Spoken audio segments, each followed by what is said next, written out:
Este livro foi gravado nos estúdios da Fundação Dorina Noil para Cegos.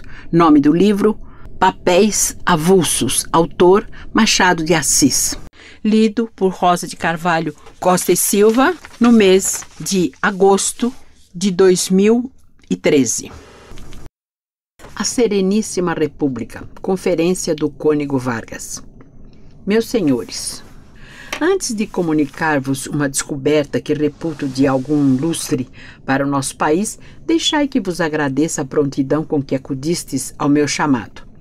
Sei que um interesse superior vos trouxe aqui, mas não ignoro também, e fora ingratidão ignorá-lo, que um pouco de simpatia pessoal se mistura à vossa legítima curiosidade científica.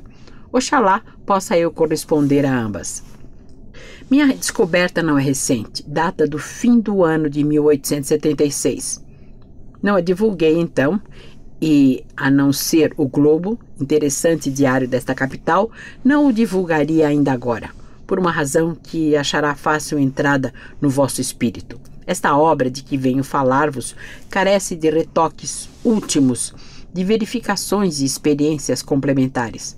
Mas o Globo noticiou que um sábio inglês descobriu a linguagem fônica dos insetos e cita o estudo feito com as moscas. Escrevi logo para a Europa e aguardo as respostas com ansiedade, sendo certo, porém, que pela navegação aérea em vento do padre Bartolomeu é glorificado o nome estrangeiro, enquanto do nosso patrício mal se pode dizer lembrado dos seus naturais. Determinei evitar a sorte do insigne voador, vindo a esta tribuna proclamar alto e bom som a face do universo, que muito antes daquele sábio, e fora das Ilhas Britânicas, um modesto naturalista descobriu coisa idêntica e fez com ela obra superior. Senhores, vou assombrar-vos, como teria assombrado Aristóteles, se lhe perguntasse: credes que se possa dar um regime social às aranhas?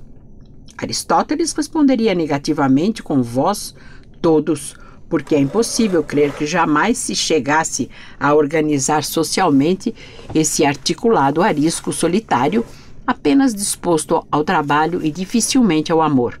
Pois bem, esse impossível filo eu. Ouço um riso no meio do sussurro de curiosidade. Senhores, cumpre vencer os preconceitos. A aranha parece-vos inferior justamente porque não a conheceis. Amais o cão, prezais o gato e a galinha, e não advertis que a aranha não pula nem ladra como o cão, não mia como o gato, não cacareja como a galinha, não zune nem morde como o mosquito, não nos leva a sangue e o sono como a pulga. Todos esses bichos são o modelo acabado da vadiação e do parasitismo. A mesma formiga, tão gabada por certas qualidades boas, dá no nosso açúcar e nas nossas plantações e funda sua propriedade roubando a alheia. A aranha, senhores, não nos aflige, nem defrauda.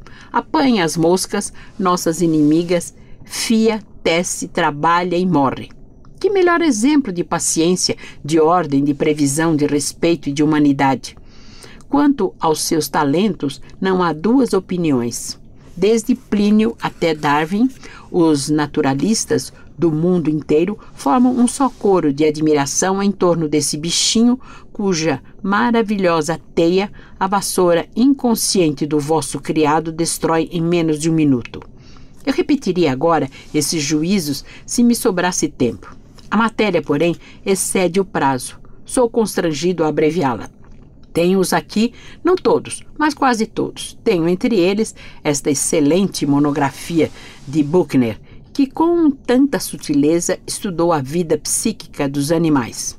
Citando Darwin e Buchner, é claro que me restrinjo à homenagem cabida a dois sábios de primeira ordem, sem, de nenhum modo, absolver, e as minhas vestes o proclamam, as teorias gratuitas e errôneas do materialismo. Sim, senhores, descobri uma espécie, Araneida, que dispõe do uso da fala.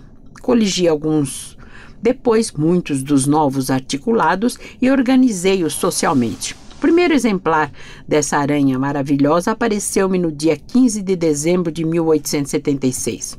Era tão vasta, tão colorida, dorso rubro, com listras azuis transversais, tão rápida nos movimentos e às vezes tão alegre, que de todo me cativou a atenção. No dia seguinte vieram mais 3, e as 4 tomaram posse de um recanto de minha chácara. Estudei-as longamente, achei-as admiráveis. Nada, porém, se pode comparar ao pasmo que me causou a descoberta do idioma araneida. Uma língua, senhores, nada menos que uma língua rica e variada, com a sua estrutura sintáxica, os seus verbos, conjugações, declinações, casos latinos e formas onomatopeicas, uma língua que estou gramaticamente para uso das academias, como fiz sumariamente para o meu próprio uso. E filo, notai-o bem, vencendo dificuldades aspérrimas, com uma paciência extraordinária. 20 vezes desanimei, mas o amor da ciência dava-me forças para remeter a um trabalho que hoje declaro não chegarei a ser feito 2 vezes na vida do mesmo homem. Guardo para outro recinto a descrição técnica do meu aracnídeo e a análise da língua. O objeto desta conferência é, como disse, ressalvar os direitos da ciência brasileira por meio de um protesto em tempo. Isto feito, dizer-vos a parte em que reputo a minha obra superior à do sábio da Inglaterra. Devo demonstrá-lo e para este ponto chamo a vossa atenção.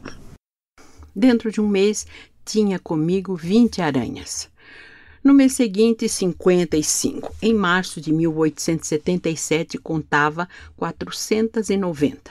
2 forças serviram principalmente à empresa de as congregar, o emprego da língua delas, desde que pude discerni-la um pouco, e o sentimento de terror que lhes infundi.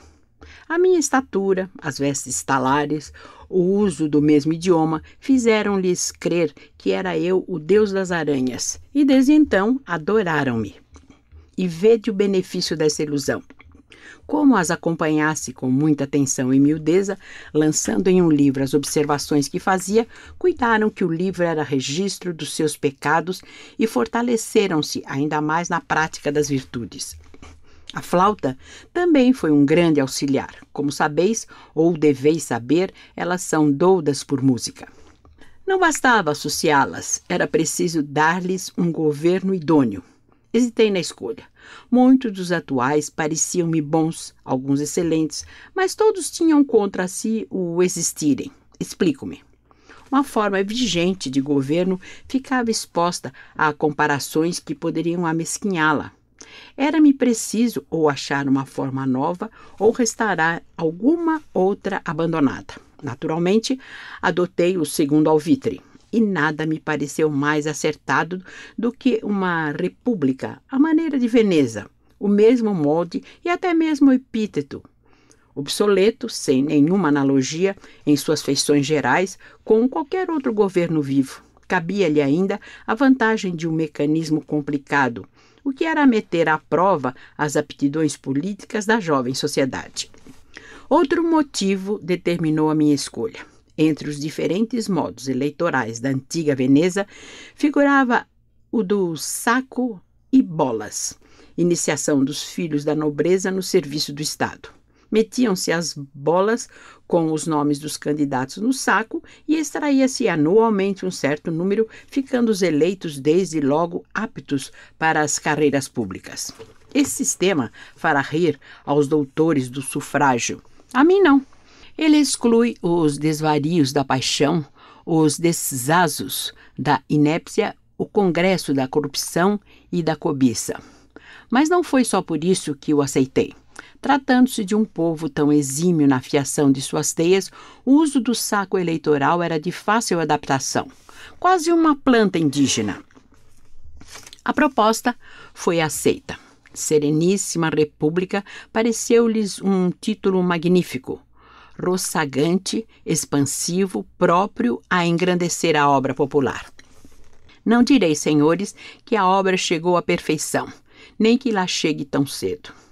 Os meus pupilos não são os solários de Campanella ou os utopistas de Moros. Formam um povo recente que não pode trepar de um salto ao cume das nações seculares. Nem o tempo é operário que ceda a outro a lima ou o alvião.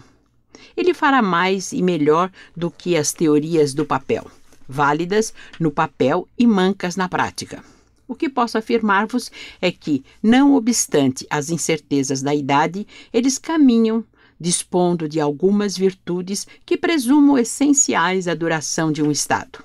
Uma delas, como já disse, é a perseverança, uma longa paciência de Penélope, segundo vou mostrar-vos.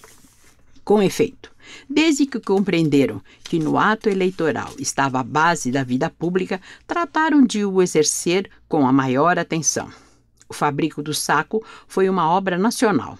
Era um saco de 5 polegadas de altura e 3 de largura, tecido com os melhores fios, obra sólida e espessa.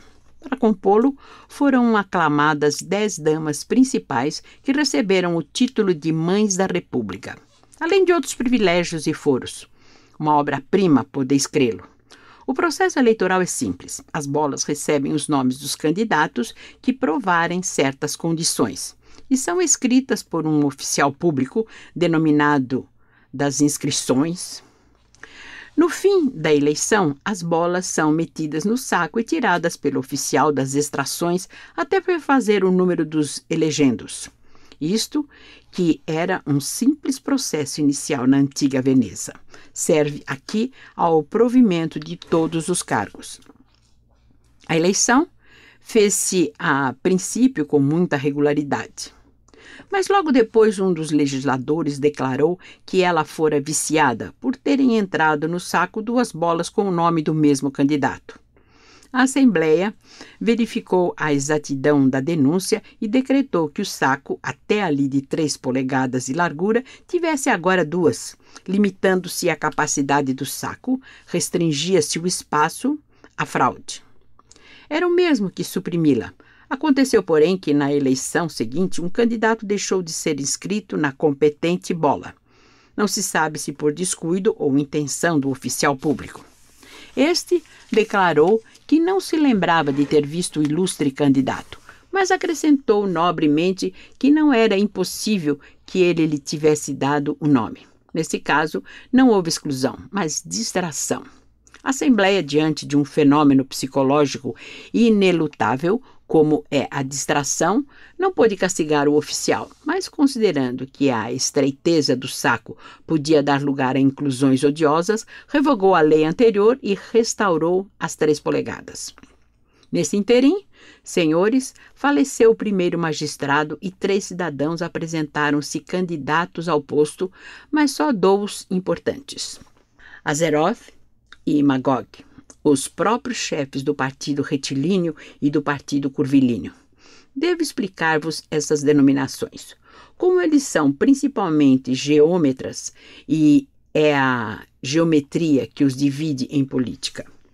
Uns entendem que a aranha deve fazer as teias com fios retos, é o partido retilíneo. Outros pensam, ao contrário, que as teias devem ser trabalhadas com fios curvos, é o partido curvilíneo.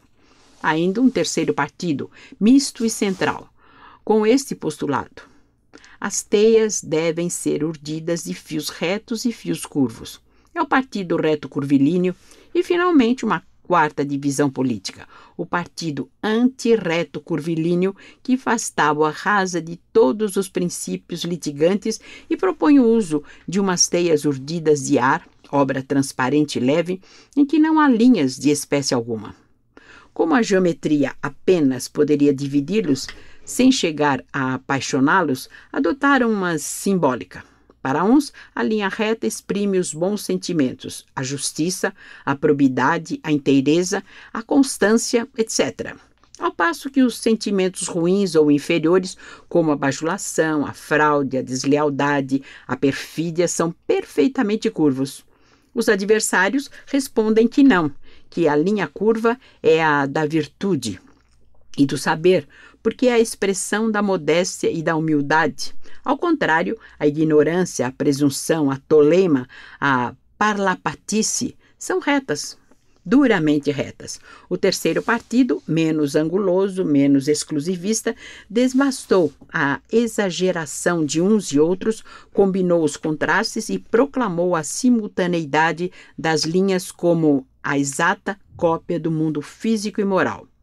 O quarto limita-se a negar tudo.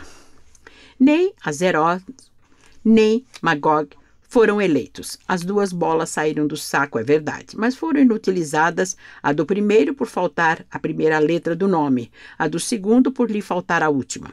O nome restante e triunfante era o de um argentário ambicioso, político obscuro, que subiu logo à poltrona ducal com o espanto geral da República. Mas os vencidos não se contentaram de dormir sobre os louros do vencedor. Requereram uma devassa. A devassa mostrou que o oficial das inscrições intencionalmente viciara a ortografia de seus nomes. O oficial confessou o defeito e a intenção, mas explicou-os dizendo que se tratava de uma simples elipse, delito se o era puramente literário. Não sendo possível perseguir ninguém por defeitos de ortografia ou figuras de retórica, pareceu acertado rever a lei. Nesse mesmo dia, ficou decretado que o saco seria feito de um tecido de malhas, através das quais as bolas pudessem ser lidas pelo público. E, ipso facto, pelos mesmos candidatos que assim teriam tempo de corrigir as inscrições. Infelizmente, senhores, o comentário da lei é a eterna malícia. A mesma porta aberta à lealdade serviu à astúcia de um certo Nabiga, que se conchavou com o oficial das extrações para haver um lugar na Assembleia. A vaga era uma, os candidatos 3. O oficial extraiu as bolas com os olhos no cúmplice, que só deixou de abanar negativamente a cabeça quando a bola pegada foi a sua. Não era preciso mais para condenar a ideia das malhas. A Assembleia, com exemplar paciência, restaurou o tecido espesso do regime anterior, mas, para evitar outras elipses, decretou a validação das bolas cuja inscrição estivesse incorreta, uma vez que 5 pessoas jurassem ser o nome inscrito o próprio nome do candidato. Esse novo estatuto deu lugar a um caso novo e imprevisto. Como ides ver? Tratou-se de eleger um coletor de espórtulas, funcionário encarregado de cobrar as rendas públicas sob a forma de espórtulas voluntárias. Eram candidatos, entre outros, um certo Caneca e um certo Nebraska. A bola extraída foi a de Nebraska. Estava errada, é certo, por lhe faltar a última letra, mas 5 testemunhas juraram, nos termos da lei, que o eleito era o próprio e único Nebraska da República. Tudo parecia findo quando o candidato Caneca requereu provar que a bola extraída não trazia o nome de Nebraska, mas o dele. O juiz de paz deferiu ao peticionário. Veio então um grande filólogo, talvez o primeiro da República, além de bom metafísico e não vulgar matemático, o qual provou a coisa nesses termos. Em primeiro lugar, disse ele, deveis notar que não é fortuita a ausência da última letra do nome Nebraska, porque motivo foi ele inscrito incompletamente. Não se pode dizer que por fadiga ou amor da brevidade, pois só falta a última letra, um simples A. Carência de espaço? Também não. Vede, há ainda espaço para 2 ou 3 sílabas. Logo, a falta é intencional e a intenção não pode ser outra senão chamar a atenção do leitor para a letra K. Última inscrita, desamparada, solteira, sem sentido. Ora, por um efeito mental que nenhuma lei destruiu, a letra reproduz-se no cérebro de 2 modos. A forma gráfica e a forma sônica. K, a letra, e CA. O defeito, pois, no nome escrito, chamando os olhos para a letra final, incrusta desde logo no cérebro esta primeira sílaba K, CA. Isto posto, o movimento natural do espírito é ler o nome todo, volta-se ao princípio, a inicial NE do nome Nebraska. Cané. Resta a sílaba do meio, Brás, cuja redução a esta outra sílaba K, CA, última do nome caneca, é a coisa mais demonstrável do mundo. E, todavia, não a demonstrarei, visto faltar-vos o preparo necessário ao entendimento da significação espiritual ou filosófica da sílaba, suas origens e efeitos, frases, modificações, consequências lógicas e sintáxicas, dedutivas ou indutivas, simbólicas e outras. Mas, suposta a demonstração aí, fica a última prova evidente, clara da minha afirmação. A primeira pela anexação da sílaba CA, as duas cane, dando este nome caneca. A lei emendou-se, senhores, ficando abolida a faculdade da prova testemunhal e interpretativa dos textos e introduzindo-se uma inovação, o corte simultâneo de meia polegada na altura e outra meia na largura do saco. Esta emenda não evitou um pequeno abuso na eleição dos alcaides e o saco foi restituído às dimensões primitivas, dando-se-lhe, todavia, a forma triangular. Compreendeis que esta forma trazia consigo uma consequência. Ficavam muitas bolas no fundo. Daí a mudança para a forma cilíndrica. Mais tarde, deu-se-lhe o aspecto de uma ampulheta, cujo inconveniente se reconheceu ser igual ao triângulo. E então adotou-se a forma de um crescente, etc. Muitos abusos, descuidos e lacunas tendem a desaparecer e o restante terá igual destino. Não inteiramente, de certo, pois a perfeição não é deste mundo, mas na medida e nos termos do conselho de um dos mais circunspectos cidadãos da minha república, Erasmus, cujo último discurso sinto não poder dar-vos integralmente. Encarregado de notificar a última resolução legislativa às 10 damas incumbidas de urdir o saco eleitoral, Erasmus contou-lhes a fábula de Penélope, que fazia e desfazia a famosa teia à espera do esposo Ulisses. Vós sois a Penélope da nossa república, disse ele ao terminar. Tendes a mesma castidade, paciência e talentos. Refazei o saco, amigas minhas, refazei o saco até que Ulisses, cansado de dar as pernas, venha tomar entre nós o lugar que lhe cabe. Ulisses é a sapiência.